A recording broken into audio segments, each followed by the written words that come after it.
Otep à tous, bien-aimés frères et sœurs.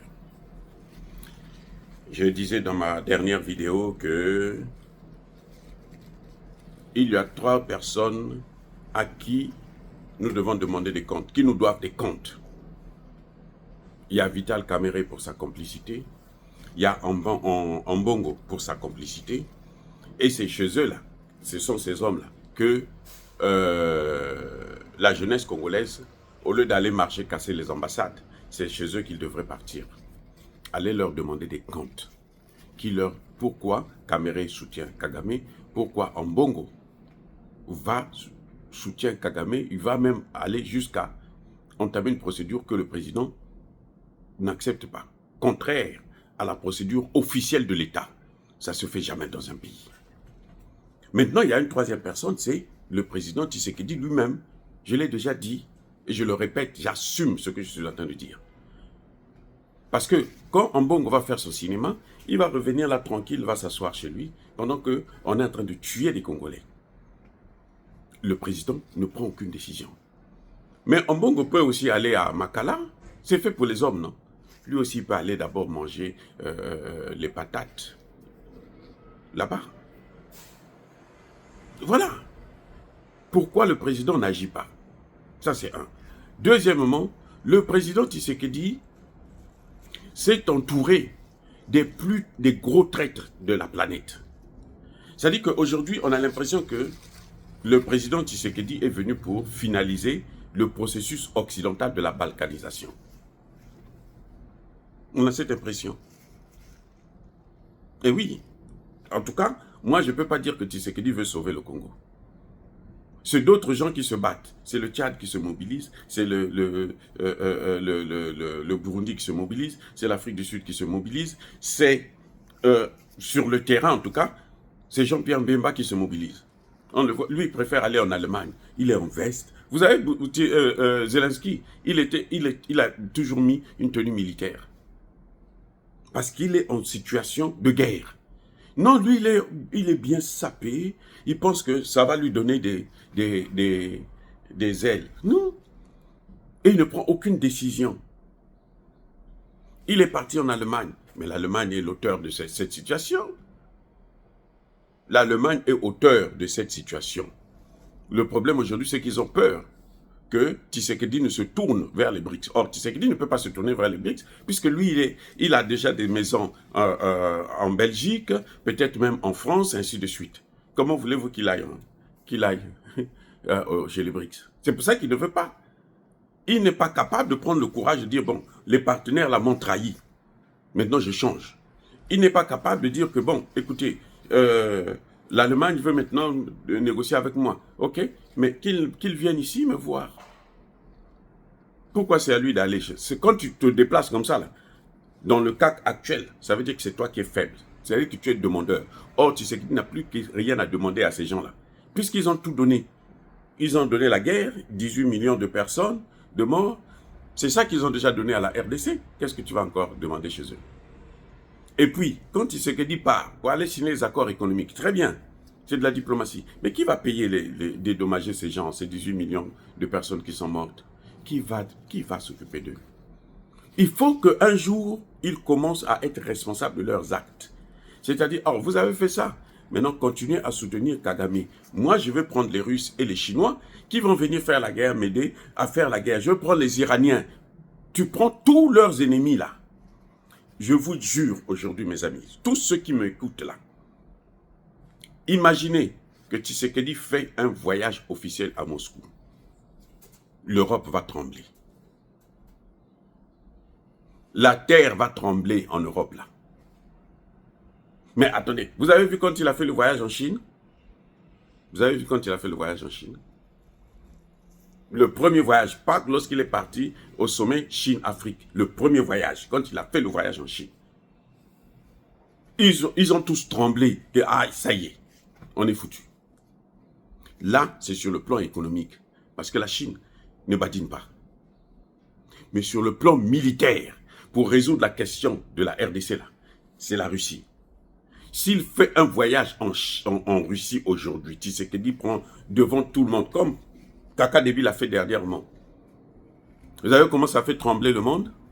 Le lendemain, Poutine a envoyé seulement 150 instructeurs. 150. Depuis là, vous ne voyez pas qu'il y a le calme est rentré. Kaka Debi contrôle. Il peut se permettre d'envoyer 6000 soldats en RDC. Vous voyez pas la différence là? Mais lui, il préfère aller en Allemagne. L'Allemagne va lui apporter quoi? Ils vont signer des accords pour prendre encore les matières premières. Mais c'est la même chose qu'il faisait avec Kagame. C'est juste parce qu'ils se rendent compte que Kagame est affaibli, que Kagame, il est même mourant. Kagame là, il est même mourant. C'est pour ça qu'ils font des accords. Donc, Tshisekedi est responsable en tant que chef d'État. C'est lui le président. C'est lui qui a le pouvoir. Maintenant, il y a pire. Il y a pire. Je vous ai dit que Iwoussi et Calais et Centre ont été libérés. Ils ont reçu une raclée là-bas. Ça dit qu'il y a trop de morts du côté des mercenaires et terreau rwandais. Vraiment, il y en a trop. On les compte par milliers. Ce matin, Iwoussi et Calais sont entre... Ça dit que pour aller à Bukavu, il faut passer par Kavumu. Donc Kavumu est au milieu entre Iwoussi et Bukavu. Donc eux, ils ont quitté Bukavu. Ils sont venus jusqu'à Iwoussi. Donc Kavumu était tranquille. En tout cas, il y avait des assauts, mais c'est on contrôlait. On les a battus à Calais et à Iwoussi. Ce matin, on les trouve, ils sont en train de vouloir prendre l'aéroport de Kavumu. Question, comment ils ont fait pour arriver là? Donc, ils ont pris par le dos. Comment ils ont fait pour arriver là? Question, comment ils ont fait pour arriver là? D'après vous, ils ont été transportés par hélicoptère. Très bien. Quel hélicoptère? De la MONUSCO. Je reprends. Ils ont été transportés par des hélicoptères de la MONUSCO. C'est la MONUSCO qui va les chercher à la frontière avec la RDC, puisque la frontière est poreuse.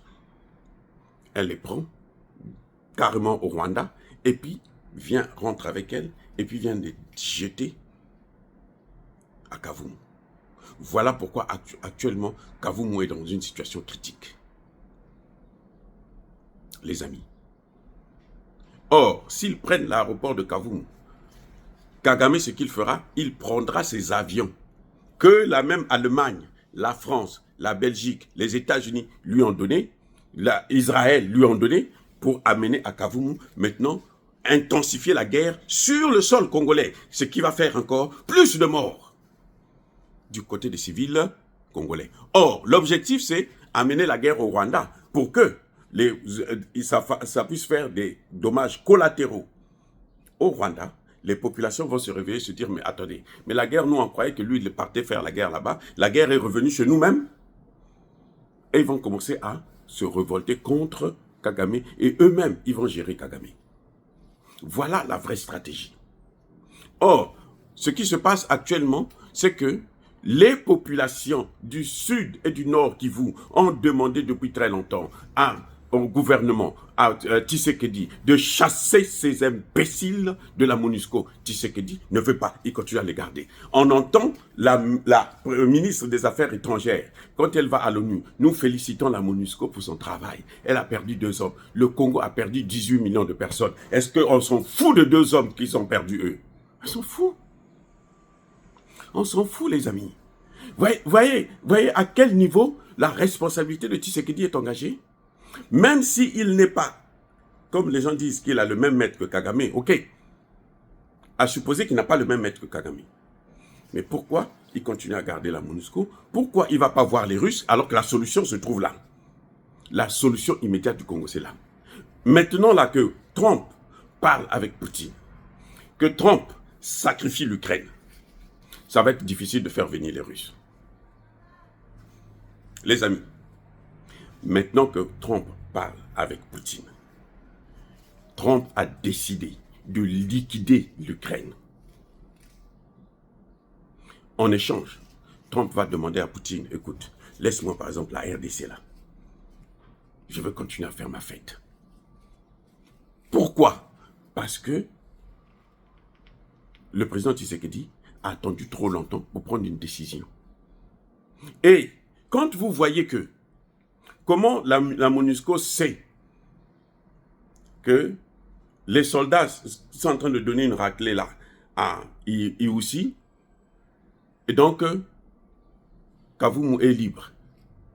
En tout cas, il n'y a pas assez de force là-bas. Comment ils ont su? Mais à cause des traîtres congolais et rwandais qui ont été intégrés dans l'armée lors des, comment on appelle ça, les mixages, brassages. Les fameuses négociations que Kagame est en train de chercher là. C'est à ce moment que ça s'était fait.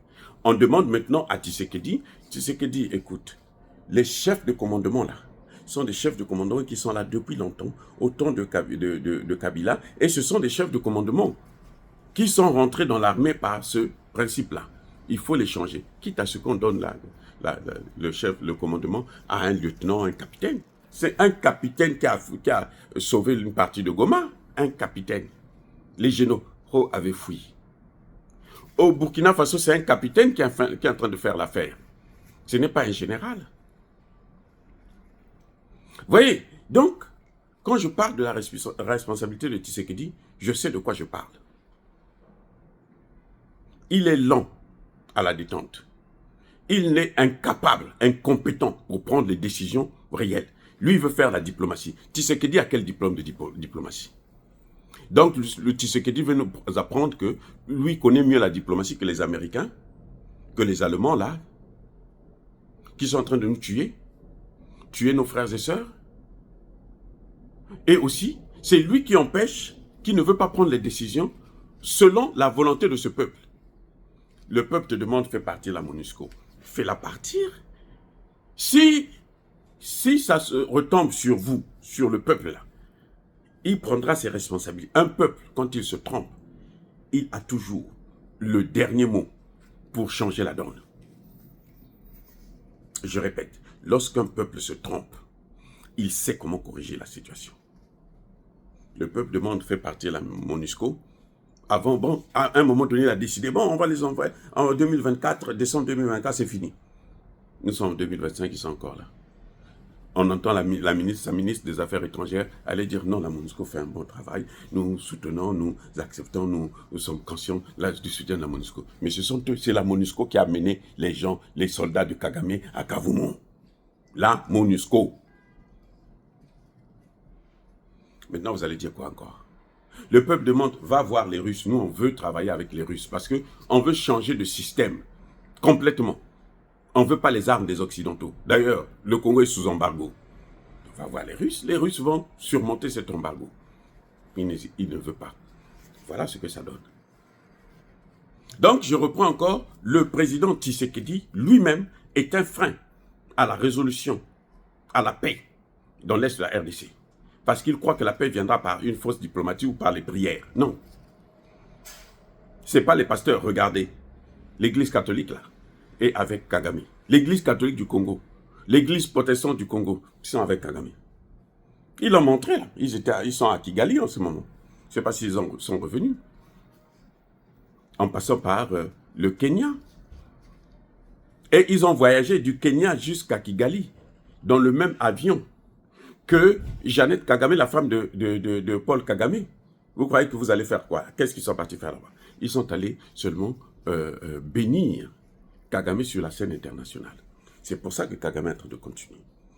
Les amis, soyez bénis, abondamment bénis par le Dieu de Kémite et par nos ancêtres évangélisés. Le problème, il faut comprendre une chose, c'est qu'on ne peut pas déstabiliser Tshisekedi. Si on le déstabilise, ça va être la catastrophe. Mais j'ai peur que Tshisekedi puisse être le Gorbatchev de l'ex-URSS. J'ai peur que Tshisekedi puisse être le Gorbatchev de l'ex-URSS. Voulant faire l'amitié avec les Occidentaux, il a détruit l'ex-URSS. Soyez bénis.